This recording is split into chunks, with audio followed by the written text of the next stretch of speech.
All right, we got this jing jong jong jong chord here. I asked a Chinese person what that means, and apparently it means lizard nails. I don't know what the lizard, maybe this guy is a hobbyist and he loves reptiles. Not sure. But here, we got down here, we got the plastic. I worked with that plastic in 6th grade wood shop class. I made, those little plastic rings about it. Buffed them up nice. This guy is freaking middle shop class this shit up.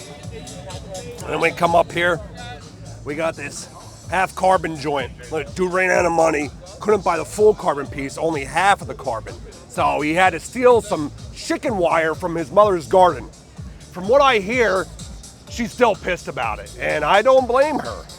Don't mess with a woman's garden. That's all I gotta say.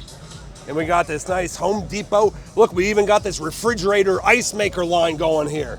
This guy's ready to freaking throw a party. And I want an invite. Throw an invite, damn it, my way. And look, down here, we got the ankle killers. Stitches. The stitches for the stitches. The ankle killers down here. Oh, look at this. This guy is locked and loaded. Look at the first aid kit in there. He knows what he's about. He knows he's gonna bring some blood out. He's gonna cause some damage. That's what his game's about. And then the highlight here, he got the Temu motor on it with half of a wheel. He bought half a wheel. Couldn't for the full thing, so he's like, fuck it, I'll buy half a wheel, get a motor from Temu for $19.99 shipped, and just make that bitch spin. I mean, I give him credit for the ingenuity. You gotta give credit where credit is due. Got this deep blue looking, I don't know what this is called,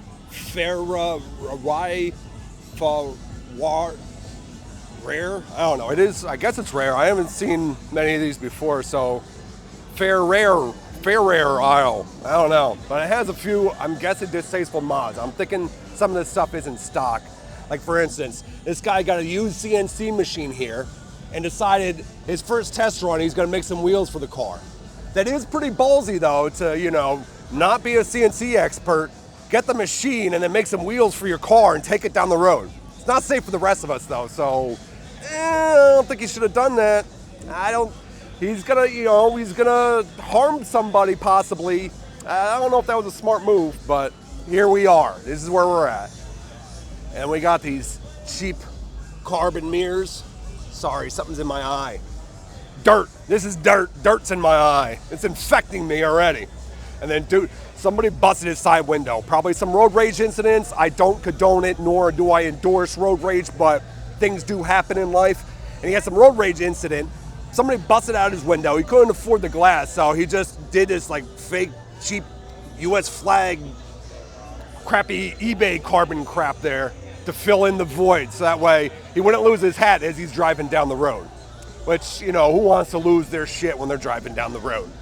Not me. I am not that guy. And then we got, look at this here, shift 2.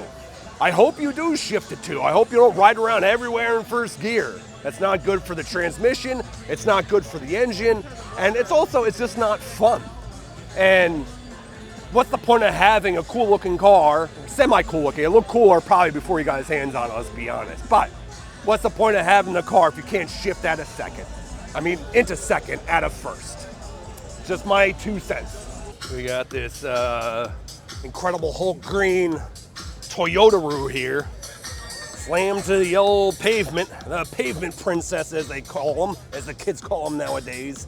And we got the fake Workmeisters. They're freaking half off, so I guess save a buck, why not? And this guy, this is his first wrap job ever. And he never touched anything like that ever before in his life. He didn't even try a sample part, which, this guy, he's a deep end jumper, and you gotta respect a deep end jumper. They're capable of anything in life. Nothing scares them. They have zero fear. One thing he doesn't fear is his freaking battery dying. They should put like a loudspeaker alert here with we got the DJ going over here. You should have loudspeaker alerts about people with their lights on. Whatever happened to common courtesy? Out the window, out the damn window. No consideration anymore. And we got this cheap, I don't even call that a swan neck. That's like a duck neck. It's not a full-fledged swan neck. It hasn't graduated yet. It hasn't gotten to its status up into that stratosphere yet. But I'm pretty sure I saw these brackets. I was looking for some lumber the other day. I was doing a little remodeling in the old house, and I pretty sure I saw these at the old Home Depot. Which, again, this guy's creative. The deep end jumper is creative. Gotta give the guy some credit. Little known fact, but this vehicle right here is legendary. Should be in a museum somewhere, not out and about. This is Darth Vader's first car. We're talking pre-Obi-Wan Lava Planet days. Pre-Order 66. Darth Vader's first vehicle. Look, he even had, look, he has a kill list here. That's proof right there. Might as well have a fingerprint on the damn thing.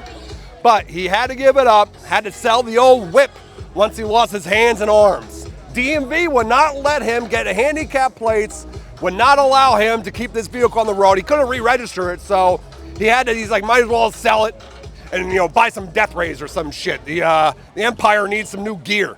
See, it's freaking, he had his own personalized plate. He was freaking ready to rock. Dude, this is his first Trooper kill. Thought he had the dude dead. He was just unconscious, though, as the legend goes. Dude was just unconscious, throws him in the old trunk, the old boot, as the British call it. And the dude was popping out, so he just made a picture out of it to remind himself of the good old days.